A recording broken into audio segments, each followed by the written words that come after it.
Welcome into this episode of Coach's Corner. Jordan Woodruff with you. Good to have you along this episode brought to you by RCB Bank. And we're joined by head coach Justin Rowland as we are every week. And it's always good to talk to you after a win, and a win that really going to help you as far as playoff position is concerned. I know they gave you a little scare there late in the game, but your guys responded, and you get home with the W. Yeah, it's always interesting. You'll remember a couple years ago we went over there, had a real comfortable lead, and then it got tight. But good district ball game win, good win overall. You know, they only lost 3 games last year. Everybody forgets about that. So it's a good win and good start to the district. Yeah, and in that game, you guys offensively are able to kind of control a lot. And, you told us early on, a lot of younger guys that are playing, so defense will be a work in progress. But the one thing I thought was different maybe than the Lawton-Mack game was when they finally got in the striking distance of 6 points, your team really put down the hammer as far as offensively and defensively, shut them out, and then you guys got home with the victory. So I want to say there was some growth there as far as finishing. Yeah, no, for sure. You stiff it up in the red zone. I think it's always tougher down there, but also, making plays. You get 2 interceptions. That's huge, right? It switches the game. And then offensively, man, those guys, they have 100% belief in themselves right now. And as long as you've been around football, when they get rolling like that, it's hard to stop them. Yeah, and those interceptions. You get a pick 6, always good to get a defensive touchdown. Adriel was able to get that. But then Jeremy maybe had the catch of the year. I mean, you don't see a high school kid get a one-handed grab falling down very often. He did. Yeah, it was clean too. And I think for Hondo and Jeremy, that's the best part of their game. When people try and push the ball down the field, they're good athletes. They got good hands, but to snag it, that's a play of the year type catch. Well, and that's the thing I was going to mention on defense. Your secondary seems like they're getting a little better at all times. But as far as corners concerned, sometimes you worry about the go route, right, and the fade. And boy, Jeremy and Hondo always seem like they're in right position. It's maybe sometimes the center of the field getting guys in the right position there, but Jeremy and Hondo are playing really well on the outside. No, for sure. We got to get them, the flat support with them staying on top. But I always tell them, high school football, post and go. You're going to get a fade or a go. You're going to get a post, and you want to stay on top of that. But also give credit to the kids we practice against. From our scout team to our starters, we got a really good, strong group of receivers to work against every day, and it's starting to show up on Friday. All right, competition is going to ramp up this week, much like what you saw maybe a couple of weeks ago with Muskogee, Sand Springs. A lot of people picked them to be the 6A2 state champion when they started this season. I know they probably didn't get the start they liked, but very talented team, good team, and arguably probably the best quarterback in 6A2 you're going to be facing. Yeah, we got the opportunity to go see him week 0 for us, scrimmage for them against Deer Creek. And they're every bit of that, got good players, really maybe the best receiver-quarterback combination in the state. Should be a great challenge, but a challenge that last year at times we did some things that were working really well. So we got to piggyback on that and just go put up a good fight. Yeah, and your team, I think you proved it with Muskogee. You just capitalized on a couple of opportunities. You're right there in that game. So your guys have the confidence right now, and, there's always that point in the game where it's going to go one way or the other. And last week, you had a couple of points in that game. Give Putnam City North credit because they were able to come back. They took advantage of that. But you guys always kind of kept them there at arm's length, and you were able to figure it out. There's going to be times like that this week, but it's going to be a little tougher competition. Yeah, I think, when I always tell the guys defensively, like, bad things are going to happen. It's not so much when or how, but how you respond. As long as you respond to adversity well, you're going to do good. And I look at it really simple. Like, if you look at Ryder's game against Muskogee, okay, you need 5 or 6 kids to play at that level, right. And then you're in there. And do you have those kids? We do have those kids. So let's go make the plays to keep us around and possibly win us the ball game. And one of the things I will say with this Wildcat team, everybody's, I think, surprised with the offense. And there's no doubt. You can say this is the best offensive team they've had since back when you were playing. Yeah. That anybody that's watched Ponca understands that is the case. Defensively, though, I know, and that's the unit you're on, you're trying to get these guys in the right spots and see everything because there's going to be times where they're going to have to step up, and they did last week. You're going to step up and make that big stop to get you that win, especially against the good teams. You got to have all three phases, play well to beat a good team, and you're going to need that this week. No doubt. It's funny because I'm hard on them, and I told them Sundays, like, man, maybe I'm being a little too hard. There's 6 sophomores and a freshman out there playing significant steps. Now, puts a lot of pressure on guys like Adriel, guys like Hayden White, guys like Dayton Sini that are seniors and played a lot. But there's going to be times where we look phenomenal, and then there's going to be times where we got to reel it back in. But the playmakers are there. They're there.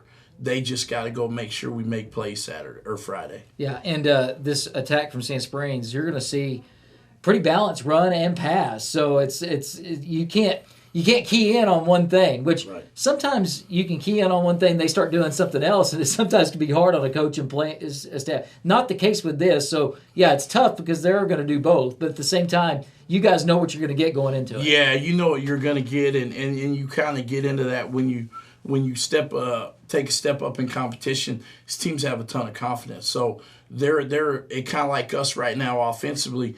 This is what we do, try and stop us. Kind of the same thing. You know what you're going to get.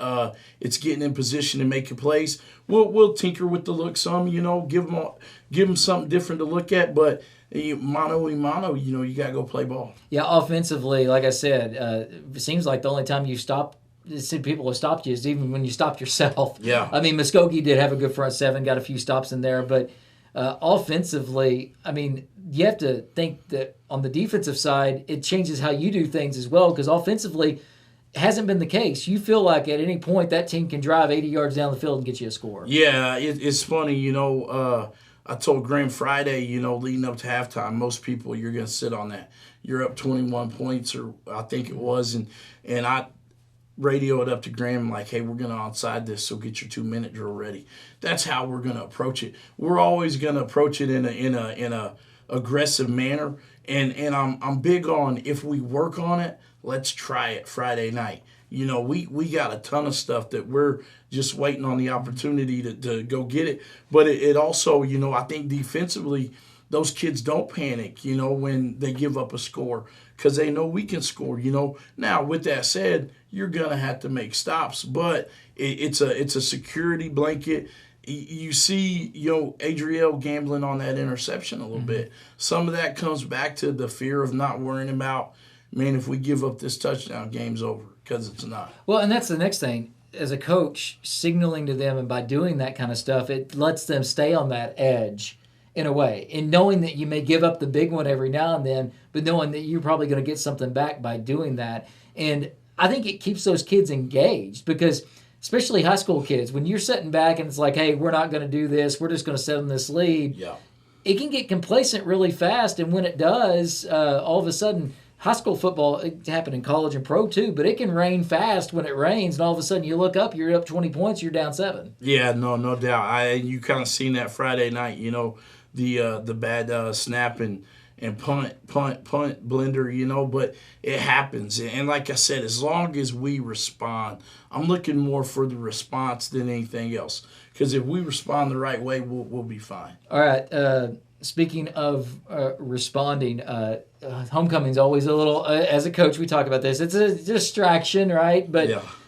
How does that change how you organize things? Because you guys do it. Like Ponca was people's homecomings for a long time. Yeah. Putnam City North, it was their homecoming. They Yeah. do stuff at the halftime, which is Yeah. a little odd. Yeah. We do it before the game. So how does that change how you do your warm-ups, everything? And, you'll be looking on the maturity of your leaders to get people through it. Yeah, you'll speed it up. On our Mondays, we do a slideshow of just a breakdown of the team.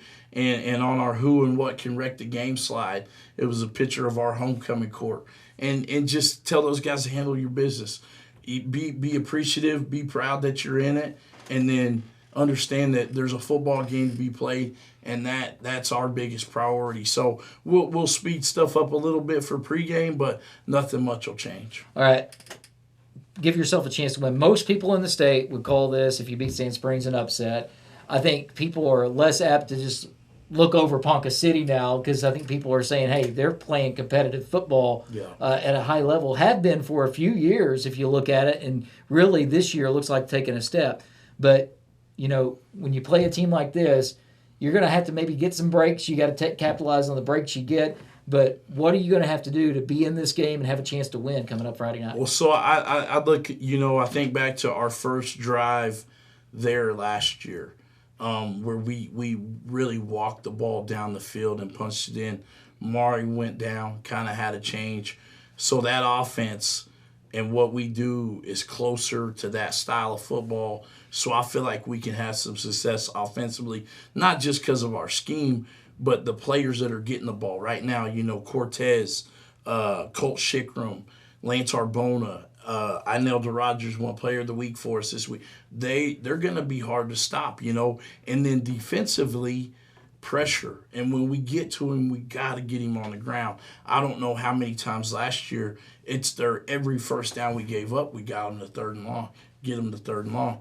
You got to get a sack, get a pressure, PBU, interception. Like I said, make plays on the football, and we'll be in a game with anybody right now. Yeah, that seems like the case. So looking forward to it. Going to be a good homecoming night coming up Friday. We invite everybody out there to Solon Stadium and see if the Cats can't pull off what, like I said, coaches, players, they don't look at it as upsets. That's going and doing business. But all of us in the media, fans, we could look at it, and this would be an upset if the Cats were able to get it. And just before we go, got to mention that, you beat Putnam City North. That sets you up, it looks like, for a home playoff game. Quite honestly, you take care of business. I know it's early on. You still got to do it. Yeah.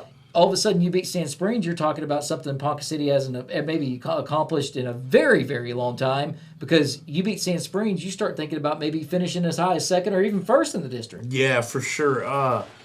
Corey Fincher, one of our coaches, brought that up, the other day, and to be honest, I haven't thought about it. I haven't even looked at the playoff picture or anything else, but it's excitement, right? You want to host playoff games. You want to be in playoff games. My goal always, as a football person, is practice on Thanksgiving. If you're practicing on Thanksgiving, you've done something during the season that propelled you to that point, and that's a pretty successful point. So that's always the goal, and if we can win a district title or be in there, just all the better. Well, and the thing to remember is, one thing we're looking at this year, this Cats team hasn't had a winning season. They had the 6-6 year before. They had the 5-5 year, didn't make the playoffs before they switched. That team could have probably been a winning season if they had the 6 teams, not 4 teams, which you're a part of both those teams. Mm-hmm. But it's been 2005 since the Cats actually had a true winning season, more wins than losses. And, that would be a big accomplishment in itself if you could finish the season and get to that point, because all of a sudden you've done something that hasn't been done in more than 20 years. Yeah, and I think, also you keep going back to with a young team, so you're still building it, so to speak. Now our seniors in this group, they deserve that. They've seen it pretty high, they've seen it pretty low, and it's one, the non-district games. As coaches, you look at those as warm-ups. Yes, you want to win them all, but that's a big part of it too. And that's been our goal. When we look at the calendar, well, hey, we're here, and here.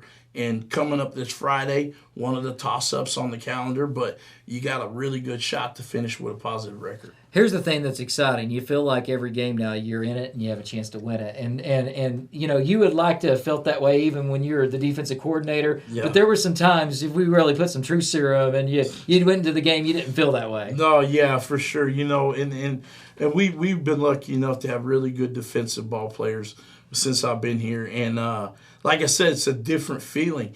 And as a head coach, you coach a different way. You're kicking onside kicks.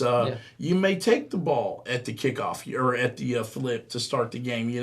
We're a big defer to the second half team, and I just believe in that from a football standpoint. But with an offense like we got, hey, we could get the ball and choke out 8 minutes of the game right off the bat. So it's interesting. And like I said, the funnest thing is you're in games, you're having fun. The kids are competing and working hard, getting better every day. So that's what's fun. Yeah, and I asked a few players about those long 13, 14 play drives, go 80 yards. Said, is that as exciting as a big play? And they're like, yeah, because you demoralize the other team when you do stuff like Absolutely. that. And, as a defensive guy, you love that because you get that rest over there, right? Absolutely. Well, you don't even know you're resting, so it's great. Yeah. So, well, Coach, appreciate the time. Best of luck coming up this week. Thank you. I want to say thanks to Chris behind the camera. That's going to do it for Coach's Corner. It's been brought to you by RCB Bank. Jordan Woodruff saying until next time, go Cats.